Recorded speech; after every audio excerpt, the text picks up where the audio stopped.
저희가 지금 시리즈로 누가 천국에 들어갈 수 있는가, 과연 누가 천국에 들어갈 것인가에 대한 우리 주님의 직접 그 앤서를 살펴보고 있습니다. 마태복음 21장부터 저희가 시작해서 세 개의 비유를 말씀드렸는데, 첫 번째 비유는 두 아들의 비유, 두 번째 비유는 포도원 농부의 비유, 그 다음에 오늘 세 번째 무슨 비유? 혼인잔치 비유. 이 세 가지 비유는 서로 뗄 수 없는 비유들입니다. 이 세 가지 비유는 반드시 함께 연결되어 있으며 함께 이해해야만 진짜로 그 의미를 이해할 수 있습니다. 그런데 이 세 가지의 비유를 통해서 예수님께서 궁극적으로 말씀하시고자 하는 결론이 뭐냐면, 많은 사람들이 나는 예수를 믿기 때문에 천국 간다고 말하고, 어떤 사람은 구원의 확신이 있다고 그렇게 큰 소리 치고, 어떤 사람들은 구원이 그렇게 복잡하냐? 간단한 것이다, 믿음으로 구원을 얻는 것이다. 어떤 사람은 그렇지 않다, 정말 그 믿음이 진짜 믿음이라면 그 삶이 그 믿음을 반영해야만 한다. 많은 이야기들이 돌고 있고, 또 심지어는 저의 이러한 가르침 때문에 벤자민 오목사는 행위 구원자라고 그렇게 저를 평가하고 저를 이렇게 좀 이렇게 억하심정으로 바라보는 분들이 계시다고 저는 알고 있습니다. 그런데 이제 드디어 과연 무엇이 진짜 옳은 것인가를 판가름할 수 있는 클라이맥스, 정점에 왔습니다. 그것이 뭐냐면 혼인잔치의 비유입니다. 이 혼인잔치의 비유를 어떻게 해석하느냐에 따라서 우리의 치명적인 결과가 나눠지고 말 것입니다. 다시 말씀드리면, 이 혼인잔치의 비유를 어떻게 해석하느냐에 따라서 천국에 들어갈 것이냐 못 들어갈 것이냐를 결정해버리고 말 것입니다. 그런데 이 예복의 의미가 무엇이냐? 왜냐하면 결론적으로 이 비유의 끝은 어떻게 끝납니까? 예복을 입지 않은 그 사람을 수족을 결박해서 바깥 어두운 데 던져버려라. 거기서 울며 이를 갈미 있을 것이다. 그래서 이 예복이 도대체 뭐냐를 아는 것은 너무나 중요한 것입니다. 그런데 제가 지난 시간에 이 예복을 크게 두 가지로 해석한다고 말씀드렸어요. 한 부류의 학자들은 이 예복은 칭의 또는 justification, 쉽게 말해서 나는 죄인이지만, 나는 절대로 의인이 아니지만 예수님 때문에, 예수님께서 십자가에서 이루신 그 일 때문에 나를 의롭다고 인정해 주시는 것, 그것을 우리가 칭의라고 하고, 그리고 그것을 말한다라고 믿는 학자들, 그 다음에 또 한 부류 학자들은 그것이 아니다, 예복은 칭의가 아니고 우리가 예수님 믿은 이후에 우리가 정결하고 거룩한 삶을 살아야 되는 그것을 말하고 있는 것이다 라고 말하는 학자들도 있다. 그래서 제가 오늘 여러분들에게 다시 한번 성경이 뭐라고 말하는지를 충분히 말씀드린 다음에, 단순히 제가 말해서가 아니라 여러분 스스로 정말 성경이 그러한가 그렇게 증명해 보시기 바랍니다. 지난주 것을 잠깐 복습하면, 성경은 칭의에 관한 것, 예수님이 나를 의롭다고 여겨주시는, 우리가 믿음으로 의롭다함을 받는 것을 말하기도 합니다. 그 구절이 지난 시간에 본 갈라디아서 3장 26절 27절입니다. 너희가 다 믿음으로 말미암아 그리스도 예수 안에서 하나님의 아들이 되었다. 우리가 하나님의 자녀가 되는 것은 행위로 말미암아요, 믿음으로 말미암아요? 믿음으로 말미암아. 그래서 이 사건을 뭐라고 말해요? 칭의라고 합니다. 근데 이 사건을 바울은 갈라디아에서 이렇게 말했죠. 누구든지 그리스도와 합하여 세례를 받은 자는 그리스도로 옷 입었느니라. 자, 여기서 그리스도로 옷 입었다라고 하는 이 사건은 칭의에 관한 사건입니까? 아니면 우리가 거룩함을 이루어가는 성화에 관한 사건입니까? 칭의에 관한 사건입니까? 어떻게 합니까? 그렇게 써져 있잖아요. 어떻게 써져 있어요? 너희가 믿음으로 그리스도 예수 안에서 하나님의 아들이 되었다. 이것은 무슨 사건이라고요? 칭의와 거듭남의 사건입니다. 그리고 그것을 다른 말로 어떻게 설명했어요? 세례를 받는 것, 그리스도와 합하여 세례를 받는 것. 이것은 무슨 세례? 물세례라고 말씀드렸고, 이건 제가 너무나 자세히 설명을 했기 때문에 누구든지 그리스도에서 합하여 세례를 받는 사건, 물세례의 사건, 그리스도의 죽으심과 장사와 부활에 내가 동일시하는 그 사건, 그 사건은 물세례를 통해서 이루어지는 사건이요, 이 사건은 칭의라고 하는 거예요. 칭의. 이 사건을 그리스도 예수로 옷 입었다라고 바울은 말한다는 거예요. 그렇기 때문에 학자들은 이 혼인잔치의 비유에서 예복을 입는다고 하는 것, 이 예복은 바로 이 칭의 옷을 가리킨다라고 해석한다는 것입니다. 근데 만약에 성경에 이런 내용밖에 없다면 that's okay. 그러나 성경에는 또 다른 내용이 있다는 사실이에요. 로마서 13장 11절, 또한 너희가 이 시기를 알거니와 자다가 깰 때가 벌써 되었으니 이는 이제 우리의 구원이 처음 믿을 때보다 가까웠다. 우리의 구원이 처음 믿을 때보다 가까웠다. 너무나 분명하죠. 첫 번째, 이 구원은 이미 이루어진 구원이에요? 아직 이루어지지 않은 구원이에요? 아직 이루어지지 않은 구원이에요. 어떻게 알아요? 이렇게 써졌잖아요. 우리의 구원이 가까웠다. 근데 두 번째 질문, 얼마큼 가까웠냐? 처음 믿을 때보다. 그러면 그 처음 믿을 때가 뭐 할 때예요? 우리 예수님을 믿고 거듭난 그 칭의의 사건을 말해요. 그거보다 우리의 구원이 더 가까웠다. 그러면 지금 이 사건은 칭의예요? 칭의 이후에 우리가 계속해서 거룩한 삶을 이루는 걸 말하는 거예요? 성화를 말하는 거예요. 12절에 밤이 깊고 낮이 가까웠으니 그러므로 우리가 어둠의 일을 벗어버리고, 어둠의 일을 내어 쫓아버리고, 어둠의 일을 축출하고 빛의 갑옷을 입자. 여기서 말하는 빛의 갑옷은 뭡니까? 그러면 빛의 갑옷을 입자. 이 빛의 갑옷은 칭의입니까? 아니면 거룩한 삶입니까? 어떻게 합니까? 그 다음에 나와요. 낮에와 같이 단정히 행하고 방탕과 술 취하지 말며 음란과 호색하지 말며 쟁투와 시기하지 말고 오직 주 예수 그리스도로 옷 입고 정욕을 위하여 육신의 일을 도모하지 말라. 여기 또 오직 주 예수 그리스도로 옷을 입어라라는 말이 나오죠. 그렇죠? 그러면 여기서 말하는 주 예수 그리스도로 옷 입는 건 뭘 말하느냐? 이게 과연 칭의를 말하는 거냐? 아닙니다. 어떻게 알아요? 이 말씀인 칭의의 말씀이 아닙니다. 우리가 이미 다 알듯이 로마서 1장부터 8장 개인 구원, 9장부터 11장 인류의 구원과 이스라엘 회복, 12장부터 16장 정말로 구원 얻은 사람들은 이렇게 거룩한 삶을 살아야 된다. 그래서 로마서 13장입니다 이것은. 그리고는 뭐라고 말합니까? 오직 주 예수 그리스도로 옷을 입자. 여기서 말하는 주 예수 그리스도로 옷 입는 사건은 어떤 사건입니까? 방탕하지 말자, 술 취하지 말자, 음란하지 말자, 호색하지 말자, 쟁투하지 말자, 시기하지 말자. 그 말은 하고 있다는 얘기예요? 안 한다는 얘기예요?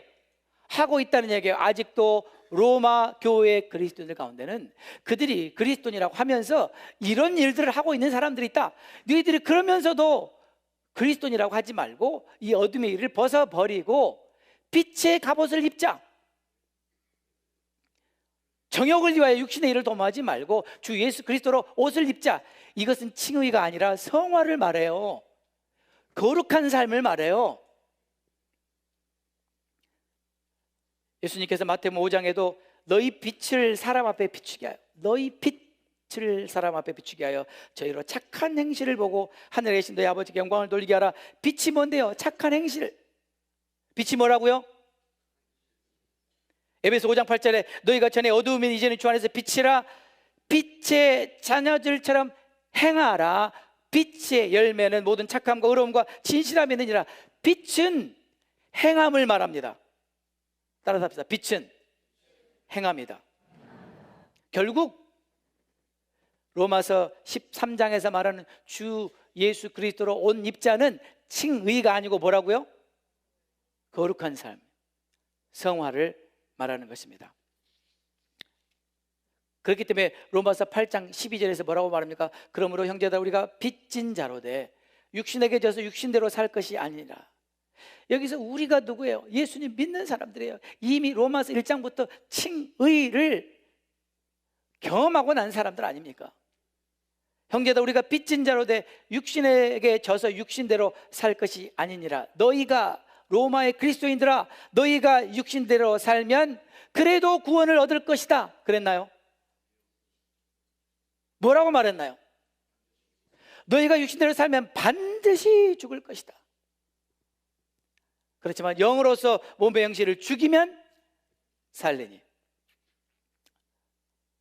여기까지 지난주에 했던 것을 말씀드렸는데, 자, 이 말씀을 해석해 드리면서 여러분들에게 성경을 해석하는 가장 건전하고 성경적인 방법을 다시 한번 가르칠 거예요. 첫 번째, 성경은 절대적으로 성경으로만 해석해야 됩니다. 두 번째, 성경은 반드시 문맥 안에서만 해석해야 됩니다.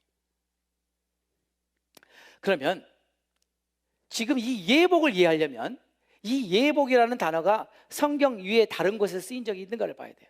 없습니다. 이 예복이라는 단어는 오직 마태복음에만 쓰였습니다. 그렇다면 이 예복을 이해하는 데 있어서 가장 결정적인 단서는 마태복음입니다. 왜냐하면 마태만 이 단어를 썼기 때문에. 맞죠? 맞죠? 그렇다면 우리는 다시 한번 마태복음을 검토하면서 지금 마태가 기록한 이 예복의 의미가 무엇인지를 찾으려고 해야 됩니다. 그렇다면 마태복음 전체에서 마태가 말하고자 하는 의가 뭘까? 의가 뭘까를 우리가 반드시 살펴봐야 돼요. 그런데 마태복음에서 마태가 기록한 모든 의라고 하는 것, righteousness, 의라고 하는 것은 전부 행함에 관한 것입니다. 그것이 예수님의 말씀입니다. 우리가 다시 한번 잠깐 보면 마태복음 5장 20절, 내가 너희에게 이르노니 너희 의가 서기관과 바리새인보다 더 낫지 못하면 결단코 천국에 들어가지 못하리라. 기억나시죠? 예수님은 서기관과 바리새인의 의를 말하면서 그 의보다 나은 의를 갖지 못하면 천국에 들어갈 수 없다 그랬습니다. 그래서 그 의가 무엇인가를 여러분들에게 이미 자세히 설명했고, 다시 한번 간략하게 요약하면 예수님은 그 의를 마태복음 6장 1절에서 이렇게 말씀하셨죠. 사람 앞에서 보이는 의, 하나님 앞에서 인정받은 의. 마태복음 6장 1절, 사람에게 보이려고 그들 앞에서 너희 의를 행치 않도록 주의하라. 그런 다음에 세 가지 카테고리를 놓고 사람한테 보이는 것이 뭔가를 말해줍니다. 구제할 때, 마태복음 6장 2절, 그러므로 구제할 때 외식하는 자가 사람에게 영광을 얻으려고. 6장 4절, 내 구제함을 은밀하게 하라. 은밀한 중에 보시는 너희 아버지께서 갚으시리라. 사람에게 보이려고, 은밀한 중에 보시는 너희 아버지께. 기도할 때는요, 마태복음 6장 5절에 너희가 기도할 때 외식하는 자와 같이 되지 말라. 저희는 사람에게 보이려고. 6장 6절, 너는 기도할 때 내 골방에 들어가 문을 닫고 은밀한 중에 계신 내 아버지께 기도하라. 은밀한 중에 보시는 내 아버지께서 갚으시리라. 금식할 때 너희는 외식하는 자들과 같이 슬픈 기색을 내지 말아라. 저희는 금식하는 것을 사람에게 보이려고 얼굴을 흉하게 하느니라. 6장 18절, 이는 금식하는 자로 사람에게 보이지 않고 오직 은밀한 중에 계신 내 아버지께 보이게 하려 함이라. 은밀한 중에 보시는 내 아버지께서 갚으시리라. 이거 무슨 말이에요? 서기관과 바리새인의 의는 어떤 의예요? 사람에게 보이려고 행하는 것입니다. 사람에게 인정받는 의입니다. 그보다 나은 의는 어떤 의입니까? 은밀한 중에 계시는 하나님 앞에 보이고 그분께 인정받는 의입니다. 우리 의가 바로 이와 같은 의가 되지 않으면 천국에 못 들어간다는 얘기예요. 자, 제가 여러분에게 물어보겠습니다. 예수님에 의하면 우리는 천국에 믿음으로 들어갑니까? 행함으로 들어갑니까? 다시 묻겠습니다. 오늘 예수님의 말씀에 의하면 우리는 천국으로 믿음으로 들어갑니까? 행함으로 들어갑니까? 둘 다예요. 따라서 합시다. 둘 다다. 그 말씀이 무엇인지 잠시 후에 제가 설명해 드릴 텐데 지금 벌써 헷갈려 하시는 표정이 보이는 분이 계십니다. 조금만 참아주세요.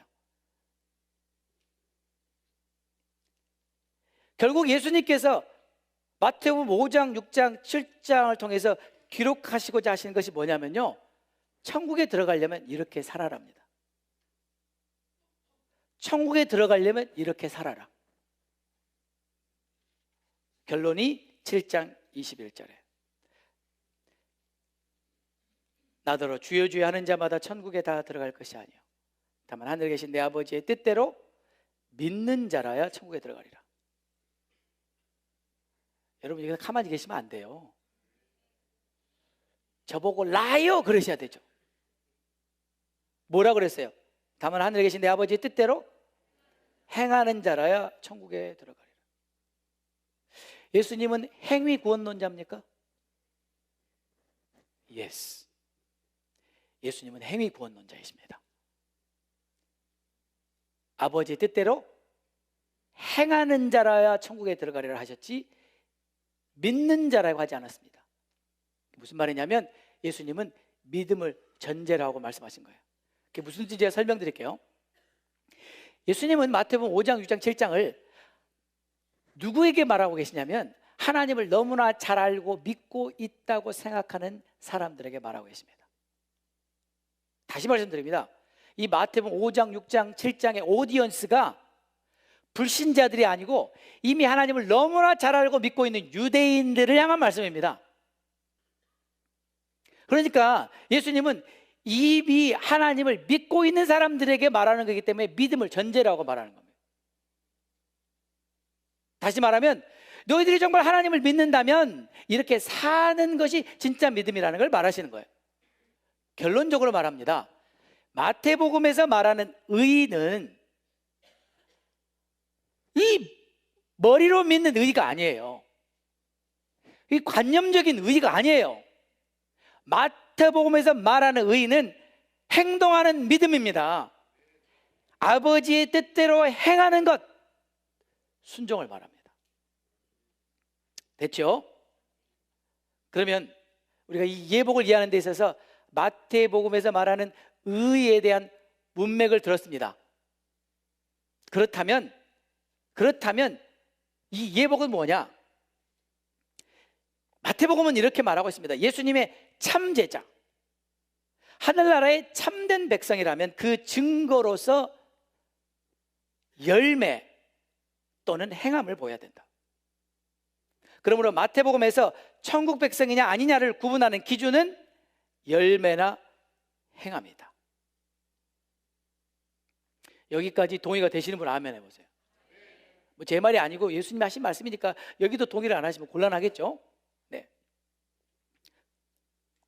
그러면 이 비유를 계속 해석해 보겠습니다. 이번에는 이 비유의 14절에 이렇게 말해요. 청함을 받은 자는 많되 택함을 입은 자는 적으니라. 이 혼인잔치 비유가 22장 1절부터 14절까지인데 이 마지막 절 14절에 예수님이 이렇게 말씀하셨어요. 청함을 받은 자는 많다. 정작 택함을 입은 자는 적다.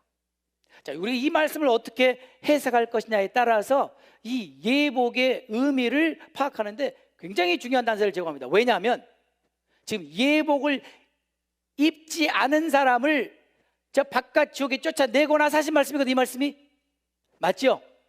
그렇다면 청함을 받은 자는 많되 택함을 입은 자는 적다라는 이 말씀이 무슨 뜻인가?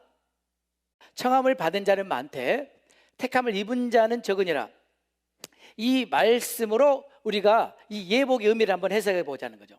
그러면 청함을 받은 자는 많되 택함을 입은 자는 적으니라, 이 말씀을 해석하려면 이 말씀은 반드시 마태복음이라고 하는 문맥 안에서만 해석해야 됩니다.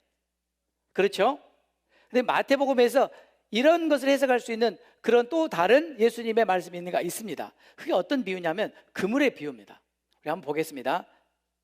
마태복음 13장 47절에 이런 말씀이 있죠. 또 천국은 마치 바다에 치고 각종 물고기를 모으는 그물과 같으니 그물에 가득하매. 그물에 가득하매 기억나세요? 그물에 가득하매. 이 그물에 물고기가 가득할 수 없다고 말씀드렸죠. 근데 그물에 가득하다라고 하는 의미를 제가 여러분들에게 설명드렸습니다. 그물에 가득할 정도로 청함받은 사람이 많다. 하나님은 모든 사람이 구원 얻기를 원하십니다. 그렇죠? 창함을 받은 사람은 많습니다.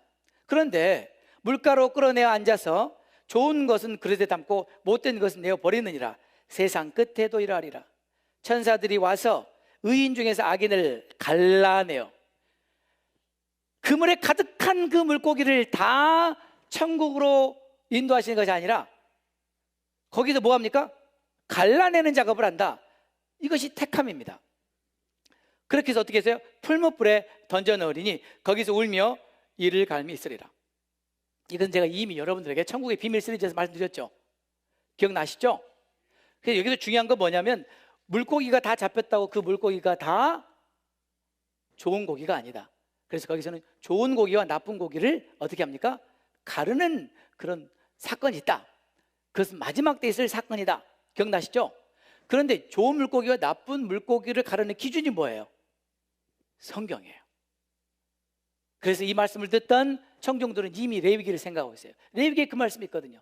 지느러미 있는 것과 비늘 있는 것은 정결한 물고기, 없는 것은 부정한 물고기. 그 말은 진짜로 하나님께서 구원의 인비테이션을 받은 사람은 많다는 거예요. 하나님의 구원의 인비테이션을 받은 사람은 많다. 그러나 정작 택함을 받은 사람은 적다.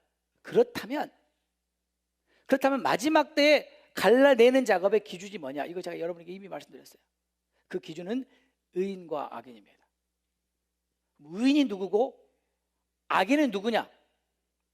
성경에는 세 군데에서 이 말씀을 하고 있습니다. 첫 번째는 바울이 로마서에서, 두 번째는 야고보가, 세 번째는 예수님이 직접. 한번 들어보겠습니다. 바울은 로마서 1장 17절에 의인은 믿음으로 말미암아 살리라. 하박국을 인용했죠. 갈라디아 3장 11절에 의인은 믿음으로 말미암아 살리라. 아멘이죠. 여기에 의하면 이 의인은 무엇으로 말미암아 나는 의인이에요? 믿음으로 말미암아 나는 의인이에요. 그러므로 이것은 뭘 말해요? 칭의를 말해요. 그러니까 우리가 믿음으로 구원을 얻는다는 말 맞아요, 틀려요? 맞죠. 믿음으로 구원을 얻죠. 그런데 야고보를 한번 가보면, 야고보서를 가보면 야고보서가 2장 4절에 이러보건대 사람이 행함으로 의롭다 하심을 받고 믿음으로만 아니니라. 심각하죠. 심각하죠. 방금 로마서에서 또 갈라디아에서 바울이 뭐라 그랬어요? 의인이 믿음으로 산다. 믿음으로 의롭게 된다. 근데 야고보는 뭐라 그래요? 행함으로 의롭게 된다. 누가 올라요? 이제 많이 실력이 늦었어요. 예. 둘 다 옳아요. 둘 다 옳아요. 뭐라고 말해요? 행함으로 의롭다 하심을 받고 믿음으로만 아니니라. 믿음으로만 아니니라. 믿음으로만. 그럼 야고보는 뭐라고 말하는 거예요? 행함과 믿음을 다 같이 말하는 것입니다. 그 뜻을 14절에 이렇게 말합니다. 내 형제들아 만일 사람이 믿음이 있노라 그러고 자기가 믿음이 있다고 자기 믿음 좋다라고 큰 소리치고 그런 사람들 있잖아요. 근데 그 사람이 믿음이 있는지 어떻게 아느냐? 야고보가 행함이 없으면 무슨 이익이냐? 그 믿음이 능히 자기를 구원하겠냐? 이 믿음이 그 사람 구원해요, 못해요? 못해요. 행함이 없는 믿음은 그 사람을 구원하지 못한다고 말했잖아요. 왜요? 17절에 행함이 없는 믿음은 그 자체가 죽은 것이기 때문에. 행함이 없는 믿음은 그 믿음 무슨 믿음이요? 죽은 믿음이기 때문에. 죽은 믿음으로 무슨 구원을 받냐? 그 믿음은 아무 쓸데없는 믿음이다. 그것은 폼만 잡는 믿음이다. 그것이 가짜다. 그런 다음에 결론을 이렇게 말합니다. 야고보서는 22절에 내가 보거니와 믿음이 그 행함과 함께 일하고 행함으로 믿음이 온전케 되었느니라. 믿음이 그 행함과 함께 일하고 행함으로 믿음이 온전케 되었느니라. 저와 여러분의 믿음이 진짜인가? 저와 여러분의 믿음이 정말 나를 구원할 믿음이라는 것을 알 수 있는 유일한 근거는 행함입니다. 그 다음에 마지막으로 예수님이 뭐라고 말씀하시는지 보겠습니다. 예수님, 바울도 이렇게 말하고 야고보도 이렇게 말했는데 중요한 것은 바울의 말이 중요해요? 예수님 말이 중요해요? 아시긴 아시네요. 야고 말이 중요해요? 예수님 말씀이 중요해요? 그럼 예수님 뭐라고 하니 들어보겠습니다. 다시 우리는 또 그 말씀으로 돌아갑니다. 마태복음 5장 20절에 너희 의가 서기관과 바리새인보다 더 낫지 못하면 결단코 천국에 들어가지 못하리라. 행하는 믿음이에요? 관념적인 믿음이에요? 행하는 믿음입니다. 네. 자, 이것이 마태복음 문맥 안에서 청함을 받은 사람은 많지만 택함을 입은 사람은 적다라는 그 문맥이라는 거예요. 그게 무슨 말이냐면 행함에 관한 것이라는 거예요. 그 다음에 울며 이를 갈미 있으리라 보겠습니다. 이 혼인잔치 비유에서 예수님께서 바깥 어두움에 내어 던져버리라. 거기서 울며 이를 갈미 있으리라는 표현을 써요. 울며 이를 갈미 있으리라. 한번 따라 합시다. 울며 이를 갈미 있으리라. 이 울며 이를 간다는 표현이 마태복음에 6번, 누가복음에 1번. 그러면 이 울며 이를 간다라고 하는 이 표현이 어떤 문맥에서 쓰였다고요? 행함과 관련됐을 때, 마지막 심판 때. 자, 그러면 하나씩 보겠습니다. 첫 번째 마태복음 8장 11절 12절에 보면 백부장의 믿음이 나옵니다. 11절에 또 너에게 이르노니 동서로부터 많은 사람이 이르러 아브라함과 이삭과 야곱과 함께 천국에 앉으려니와. 자, 이거 세상 끝 이야기예요? 예수님의 초림 이야기예요? 세상 끝 이야기죠?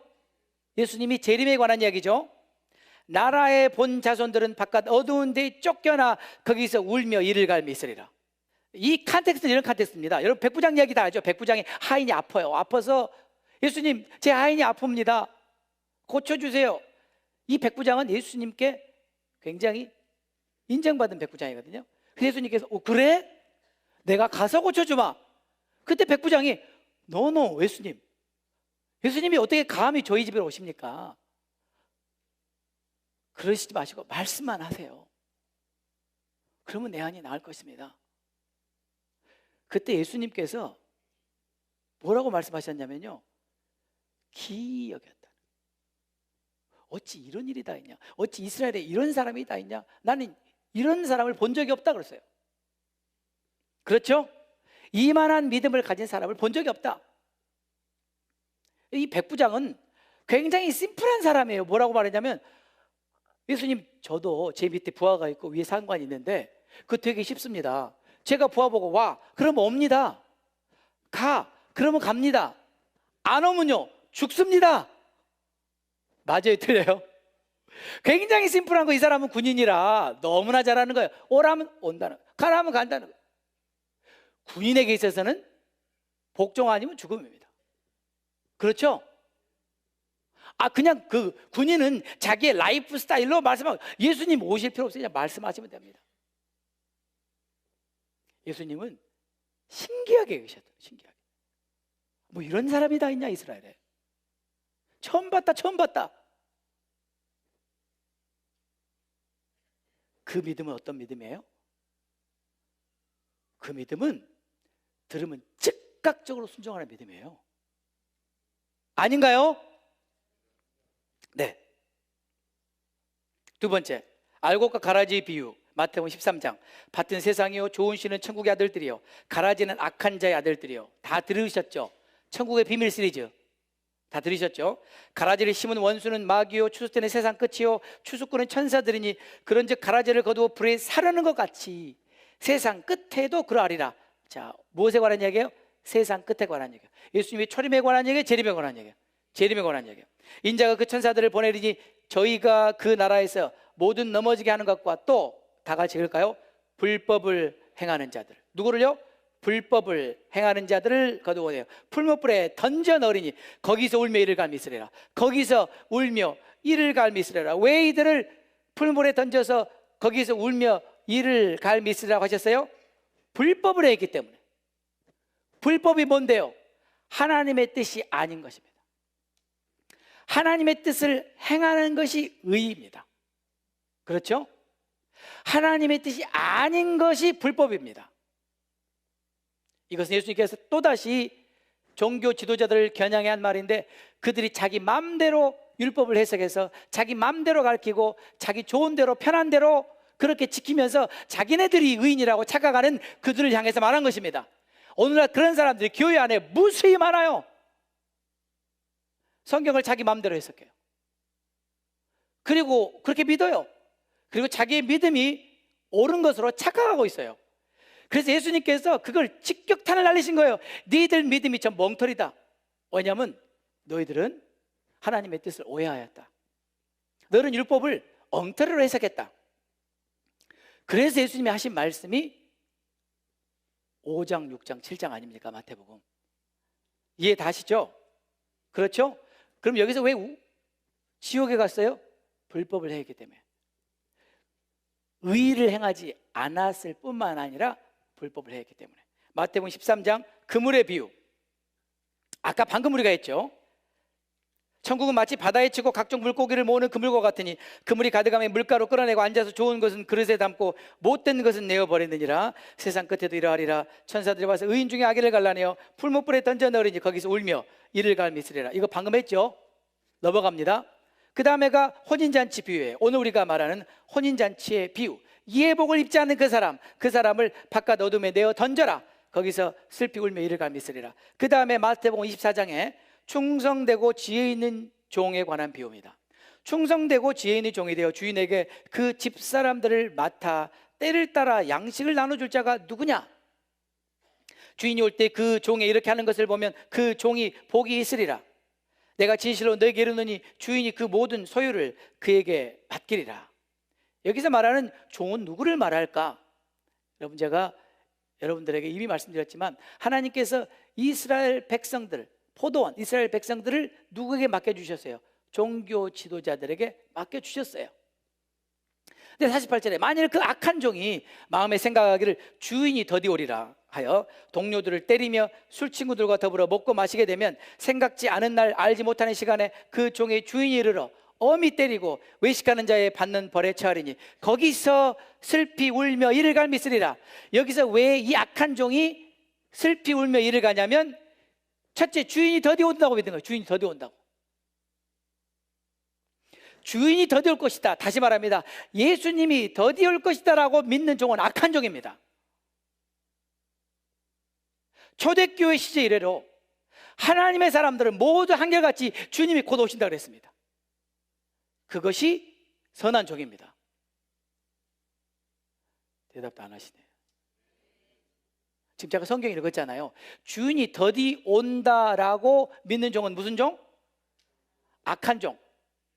더 나아가서 주님 안 오신다라고 하는 그 종은 죽일 놈입니다. 정말 그 놈은 죽일 놈입니다. 그 다음에 동료들 때려요. 동료들을 왜 때려요? 주님이 더디 온다는데 널 왜 자꾸 금방 온다 그래? 그래서 많이들 맞죠? 술 친구들과 더불어 먹고 마심. 근본적으로 이 종은 이스라엘 백성들을 깨워서 다시 오실 주님을 준비해야 될 사명을 받은 이 하나님의 말씀을 맡은 자가 아니야, 예수님 뭐 금방 오시겠어, 1000년이나 걸릴 것 같아, 더 자. 그리고 뭐예요? 술 친구들과 날마다 더불어 먹고 마시고 놀고, 그리고 예수님이 금방 온다고 하는 동료들은 때리고. 그 다음 비유입니다. 마태복음 25장 26절 23절 달란트 비유입니다. 여러분 달란트 비유를 잘 아시죠? 악하고 게으른 종아, 누군데요? 달란트 하나 받고 땅속에다가 잘 꼼쳐놨다가 나중에 예수님 오시니까 하나 여기 있습니다라고 내놓은 그 종에게 예수님께서 약하고 게으른 종아, 그러면서 그 종에게 하신 말씀이 이 무익한 종을 바깥 어두운 데로 내어 쫓아라. 거기서 슬피 울며 이를 갈미 있으리라. 주님 다시 오실 때 우리 모두는 하나님께서 우리에게 주신 모든 것들에 대해서 우리는 셀을 내어 카운트해야 됩니다. 이게 무슨 말이냐면 우리가 이 세상에 살면서 하나님이 주신 모든 것을 내 것이라고 착각하는 것에 경종을 울리는 것입니다. 하나님이 주시지 않으면 우리는 아무것도 받을 수 없습니다. 건강도, 물질도, 은사도, 재능도, 내게 있는 모든 것은 하나님이 주셨기 때문에 내가 갖고 있는 것입니다. 그러므로 그 주인은 누구십니까? 하나님이십니다. 그러므로 주님 다시 올 때 물어볼 거예요. 내가 너에게 이렇게 좋은 가정 환경에서 태어나게 해줬다. 너는 부모를 잘 만나서 온갖 교육을 다 받게 해줬다. 너는 명문대학을 나왔다.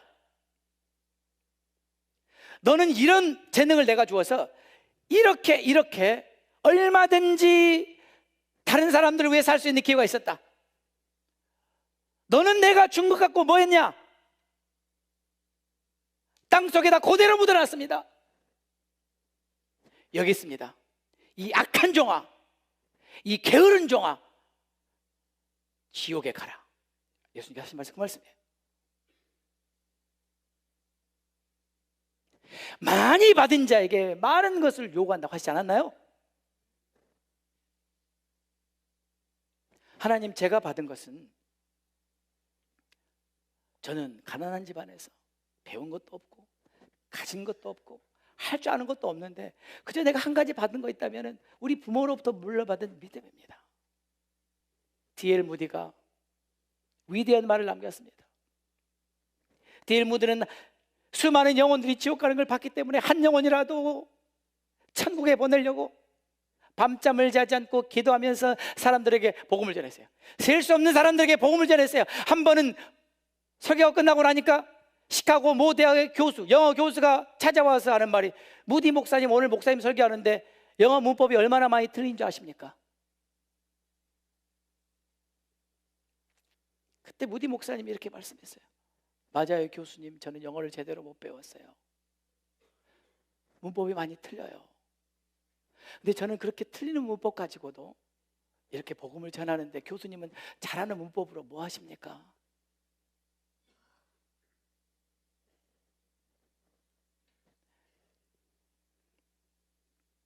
일곱 번째, 누가복음 13장.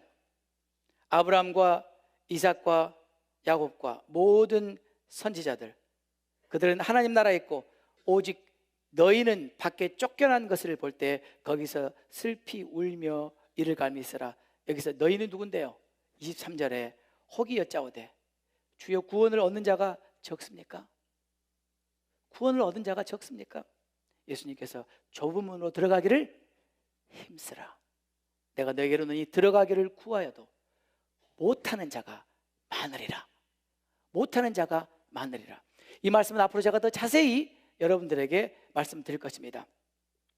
그러면서 예수님께서 이렇게 말씀하십니다. 좁은 문으로 들어가지 않으면 어떻게 되느냐? 넓은 문으로 들어가면 어떻게 되느냐?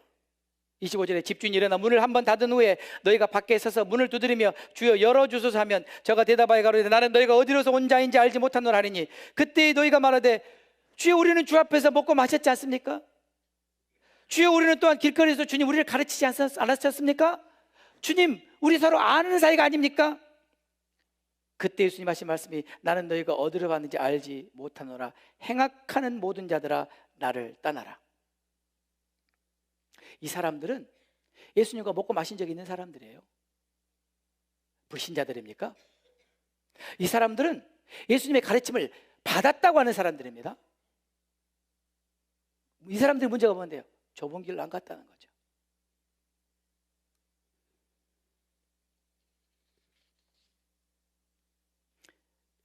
여기까지 보면 울며 이를 갈미 있으리라. 이것은 철저하게 행위에 관한 것입니다. 마지막 때에 관한 것입니다. 심판에 관한 것입니다. 사도행전 26장에서 바울은 이렇게 말합니다. 먼저 다메섹에와 또 예루살렘에 있는 사람과 유대 온 땅과 이방인에게까지 회개하고 하나님께로 돌아가서 회개에 합당한 일을 행하라. 회개에 합당한 일을 행하라 선전함으로 유대인들이 성전에서 나를 잡아 죽이고자 했다. 바울은 믿음만을 외친 사람이 아닙니다. 오해하지 마십시오. 바울은 뭐라고 말했어요? 회개하고 하나님께 돌아간 다음에 거기서 끝이 아니라는 거예요. 회개하고 하나님께 돌아왔습니다. 하나님의 자녀가 됐습니다. 끝이 아니라 회개에 합당한 일을 행해라. 내가 이것을 가르치기 때문에 유대인들이 나를 잡아 죽이려고 하는 것이다. 행위 구원론자라고.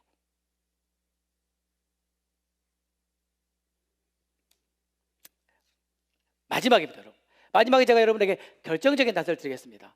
이 예복이 진짜 칭의에 관한 거냐, 우리가 예수님을 믿고 영접하는 그 사건을 말하는 거냐, 아니면 정말 이 예복은 그 이후에 우리의 정결하고 거룩한 삶을 말하는 거냐의 결정적인 단서. 이것은 계시록 19장입니다. 그렇다면 우리가 마태복음 22장에 있는 이 예복을 정확하게 해석하는 데 있어서 전혀 상관없는 말씀을 가지고 이걸 해석을 해야 올까요? 바로 그 동일한 사건을 말하고 있는 그 사건을 가지고 해석해야 될까요? 마태복음 22장은 비유입니다. 마지막 때에 혼인잔치에 있을 일에 관한 비유입니다. 계시록 19장은 실제 사건입니다. 마태복음 22장은 비유입니다. 계시록 19장은 실제 사건입니다. 그럼 비유와 실제 사건을 보면 그게 매치가 될까요? 안 될까요? 되겠죠? 그러면 계시록 19장을 보겠습니다. 19장 7절 우리가 다 같이 큰 소리 읽겠습니다. 우리가 즐거워하고 크게 기뻐하여 그에게 영광을 돌리세. 어린 양의 혼인 계약이 이르렀고 그 아내가 예비하였으니 그에게 허락하사 빛나고 깨끗한 세마포를 입게 하셨은즉 이 세마포는 성도들의 옳은 행실로다 하더라. 이 말씀은 혼인잔치에 관한 실제 상황입니다. 자, 우리가 여기 있게 될 것입니다. 자, 이 실제 상황을 사도 요한이 미리 보았습니다. 그 상황을 이렇게 설명하고 있습니다. 아내가 준비됐다. 신부가 준비되었다. 근데 그 신부에게 무엇을 입히셨다고요? 빛나고 깨끗한 세마포. 뭘 입으셨다고요? 빛나고 깨끗한 세마포.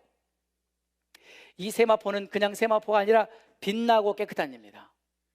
근데 이 빛나고 깨끗한 세마포가 뭐냐? 성경이 이렇게 말합니다. 이 세마포는 성도들의 믿음이다. 이 세마포는 성도들의 믿음이다. 아니잖아요. 뭐라고 그랬어요? 이 세마포는 성도들의 옳은 행실이다. 자, 그럼 여러분에게 심각한 질문을 하겠습니다. 이 세상 끝날 저와 여러분은 이 혼인잔치에 들어가느냐 못 들어가느냐, 우리 영혼을 결정할 운명의 순간에, 그 순간에 그 혼인잔치에 들어가느냐 못 들어가느냐를 결정하는 것은 믿음입니까? 행함입니까?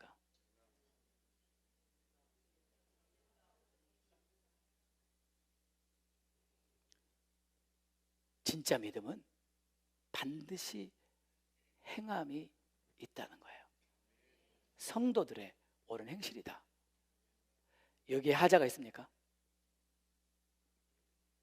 더 놀라운 사실은 이 세마포는요, 두 가지 중요한 묘사가 있는데, 하나는 빛난 세마포예요. 또 하나는 깨끗한 세마포예요. 깨끗하다는 말은 피우하다는 얘기예요. 불순물이 섞이지 않았다는 거예요. 정결하다는 얘기예요. 빛난다는 얘기는, 이건 언제나 성경에서 빛난다는 것은 착한 행실을 말합니다. 거룩한 삶을 말합니다. 빛나고 깨끗한 세마포란 정결하고 거룩한 삶을 말하는 것입니다. 그러면 이제 여러분 스스로가 결정하십시오. 마태복음 22장에서 예수님께서 말씀하신 그 예복이 과연 우리가 예수님을 처음 영접하는 그 순간에 우리가 경험했던 거듭남과 칭의의 사건을 말하는지, 아니면 그 위에 우리의 거룩한 삶을 이야기하는 건지, 성화를 이야기하는 건지, 여러분 스스로가 결정하십시오.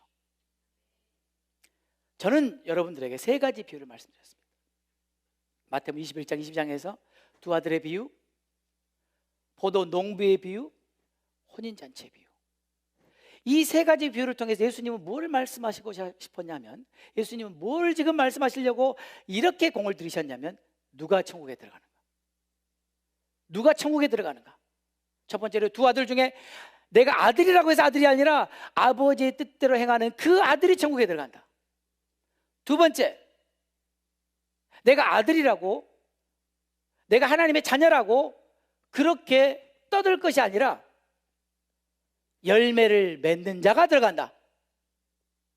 회개에 합당한 열매를 맺는 자가 들어간다. 세 번째, 혼인잔치 비유, 예복을 입는 자가 들어간다. 이 세 비유는 모두 똑같은 것을 이야기하고 있습니다. 정말 하나님의 자녀들은, 정말 빛의 자녀들은 회개하고 믿어 순종한 자들이다. 회개에 합당한 열매를 맺는 자들이다. 정결하고 거룩한 삶의 예복을 입는 자들이다. 이들이 천국에 들어간다. 우리는 이미 천국의 비밀을 통해서 이미 임한 천국에 대해서 말씀드렸어요. 이미 이 땅에 임한 천국, 그 천국이 내 마음 안에 이루어지지 않으면 그 천국은 나하고 상관이 없는 것입니다.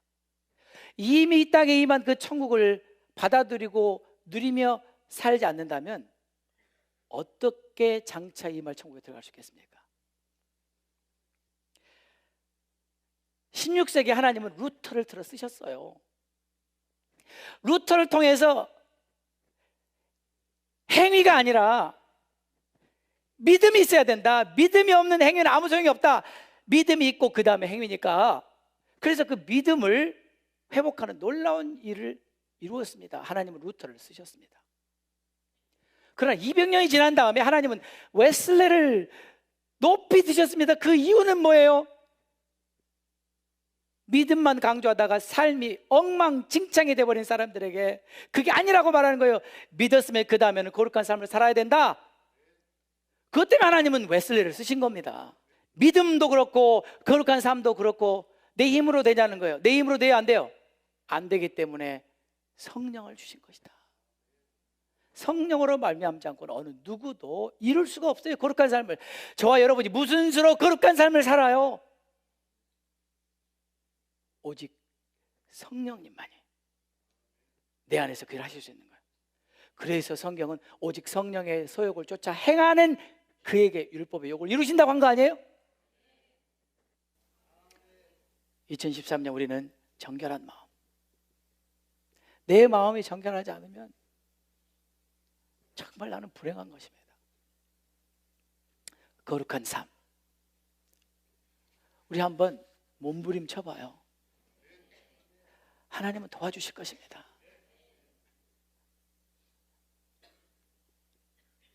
2013년을 우리가 마감할 때는 우리가 다시 한번 하나님, 제가 1년 동안